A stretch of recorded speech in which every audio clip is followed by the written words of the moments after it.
บรรดาผู้ที่ดีรอบคอบในทางของเขาก็เป็นสุขคือผู้ที่ดำเนินตามพระธรรมของพระเจ้าภารกิจมานาประจำวันเต็มใจเสนอมานาประจำวันเรื่องราวที่จะเสริมสร้างชีวิตฝ่ายจิตวิญญาณให้เข้มแข็งและเติบโตขึ้นในทางแห่งองค์พระเยซูคริสต์สวัสดีครับคุณผู้ฟังขอต้อนรับเข้าสู่ช่วงเวลาของรายการมานาประจำวันนะครับสร้างสรรค์และผลิตรายการโดยภารกิจมานาประจำวันและผมสันทัศน์รับหน้าที่ดำเนินรายการเช่นเคยนะครับวันนี้เราพบกันประจำวันพุธที่14เดือนตุลาคมปีคศ2015ในหัวข้อทุกคนยังอยู่ดี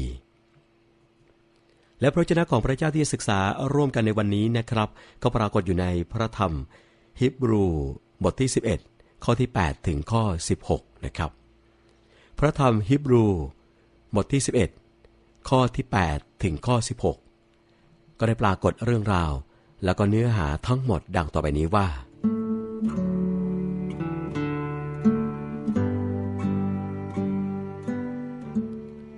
เพราะอับราฮัมมีความเชื่อฉะนั้นเมื่อพระเจ้าทรงเรียกให้ท่านออกเดินทางไปยังที่ซึ่งท่านจะรับเป็นมรดกท่านได้เชื่อฟังและได้เดินทางออกไปโดยหารู้ไม่ว่าจะไปทางไหนเพราะความเชื่อของท่านได้พำนักในแผ่นดินซึ่งพระเจ้าทรงสัญญาไว้นั้นคือได้พำนักในเต็นท์เป็นคนต่างด้าวดังอิสอัคและยาโคบซึ่งเป็นทายาทด้วยกันตามพระสัญญาอันเดียวกันนั้นท่านได้เฝ้ารอคอยนครที่ตั้งบนรากฐานซึ่งพระเจ้าทรงเป็นนายช่างและทรงเป็นผู้สร้างเพราะนางซารามีความเชื่อนางจึงได้รับพลังตั้งครรภ์เมื่อชรามากแล้วเพราะนางถือว่าพระองค์ผู้ได้ทรงประทานพระสัญญานั้นทรงเป็นผู้สัตย์ซื่อเหตุฉะนั้นจากชายคนเดียวซึ่งเกือบจะกล่าวได้ว่าเป็นเสมือนคนที่ตายแล้วนั้นก็ได้ทำให้มีผู้สืบเชื้อสายเกิดมามากมายดังดวงดาวในท้องฟ้าและเป็นดังเม็ดทรายอันนับไม่ถ้วนที่ฝั่งทะเลคนเหล่านั้นได้ตายไปขณะที่มีความเชื่อเต็มที่และไม่ได้รับสิ่งที่ได้ทรงสัญญาไว้แต่เขาก็ได้เห็นและได้เตรียมรับไว้ตั้งแต่ไกลและรู้ดีว่าเขาเป็นคนแปลกถิ่นที่ท่องเที่ยวไปในโลกเพราะคนที่พูดอย่างนี้ก็แสดงให้เห็นชัดแล้วว่าเขากำลังแสวงหาเมืองที่จะได้เป็นของเขาถ้าเขาคิดถึงบ้านเมืองที่เขาจากมานั้นเขาก็คงจะมีโอกาสกลับไปได้แต่ความจริงเขาปรารถนาที่จะอยู่ในเมืองที่ประเสริฐกว่านั้นคือเมืองสวรรค์เหตุฉะนั้นพระเจ้าจึงไม่ได้ทรงละอายเมื่อเขาเรียกพระองค์ว่าเป็นพระเจ้าของเขาเพราะพระองค์ได้ทรงจัดเตรียมเมืองหนึ่งไว้สำหรับเขาแล้ว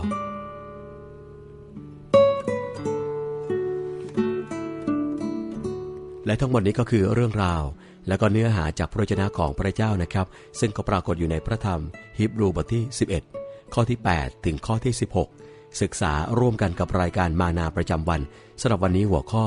ทุกคนยังอยู่ดี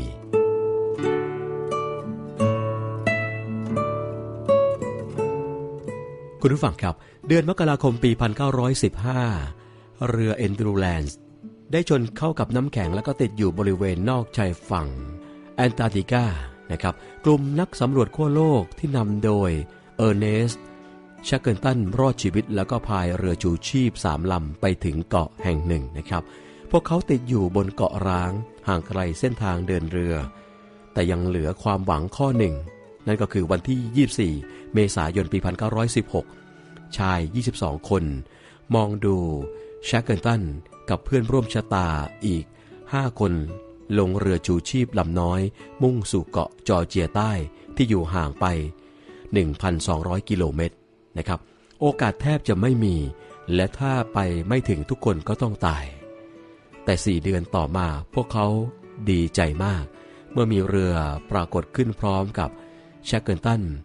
บนหัวเรือตะโกนถามว่าทุกคนอยู่ดีไหมและมีคนตะโกนตอบว่าทุกคนยังอยู่ดีคุณผู้ฟังครับคนเหล่านั้นอยู่รอดด้วยกันตลอดหลายเดือนเพราะความเชื่อและความหวังที่ฝากไว้กับคนคนหนึ่งนะครับพวกเขาเชื่อว่าชาเกิลตันจะหาทางมาช่วยจนได้นะครับคุณผู้ฟังครับแบบอย่างความเชื่อและความหวังของคนกลุ่มนี้สะท้อนความเชื่อของวีรบุรุษในฮีบรูบทที่11นะครับ ความเชื่อในสิ่งที่เราหวังไว้และมั่นใจในสิ่งที่เรามองไม่เห็นทำให้พวกเขาผ่านความยากลำบากและการทดลองได้นะครับคุณผู้ฟังครับเมื่อเรามีปัญหามากมายก็อย่าสิ้นหวังให้เรามีความหวังผ่านความเชื่ออันมั่นคงในพระเยซูคริสต์ผู้ทรงเป็นพระเจ้าและเป็นพระผู้ช่วยรอดของเรา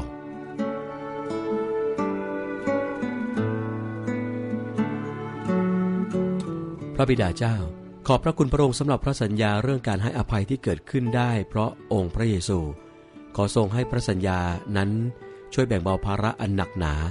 ในแต่ละวันของเรา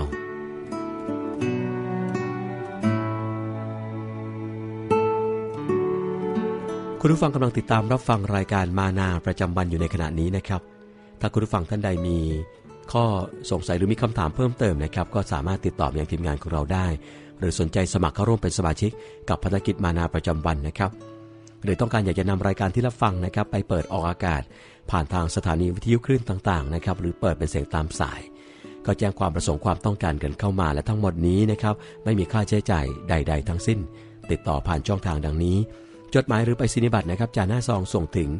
ภารกิจมานาประจำวันตู้ปน35ปนฝหัวหมากกรุงเทพ10243ผ่านทางโทรศัพท์นะครับติดต่อได้ที่หมายเลข02-718-5166-7แล้วก็เว็บไซต์นะครับที่ www.thaiodb.org มาถึงในช่วงสุดท้ายของรายการก่อนจากกันไปข้อคิดสำหรับวันนี้นะครับได้กล่าวไว้ว่าความหวังของพระเยซูส่องสว่างแม้วันที่มืดมิดที่สุดของเรา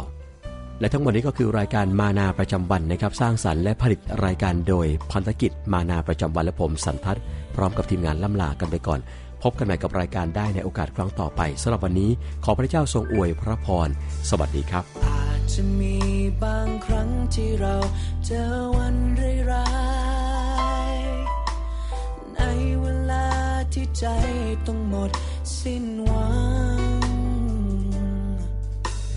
เดินคนเดียวบนหนทางที่ดูช่างยาวไกลแล้วจะมี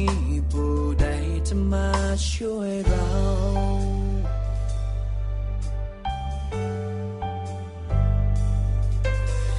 พระเยซูยังรักเราอยู่จะคอยดูแลเราอ่อนแอพระองค์ให้ความเข้มแข็งเป็นกำลังและเรี่ยวแรงให้เราเดินก้าวไปขอให้เราได้วางใจในพระองค์เมื่อใจปวดร้าวเจ็บกับความทุกข์ใจกับความเลวร้ายหมดและจนหนทางจะอธิษฐาน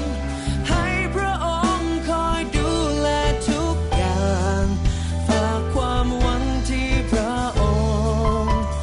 จะพึ่งพาพระองค์ผู้เดียว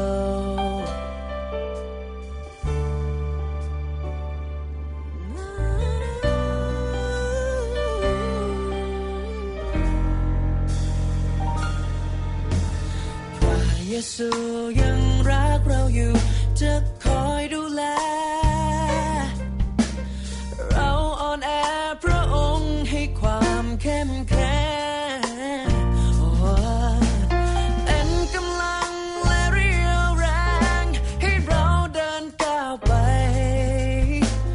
ขอให้เราได้วางใจในพระองค์เมื่อใจปวดร้าวเจ็บกับความทุกข์ใจ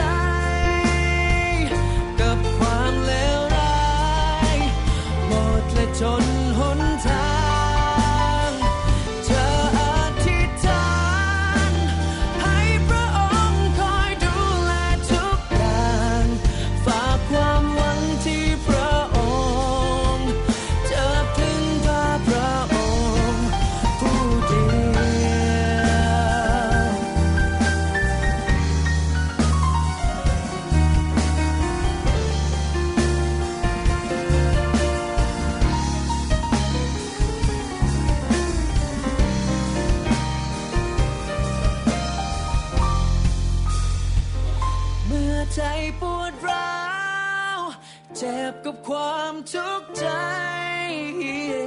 กับความเลวร้าย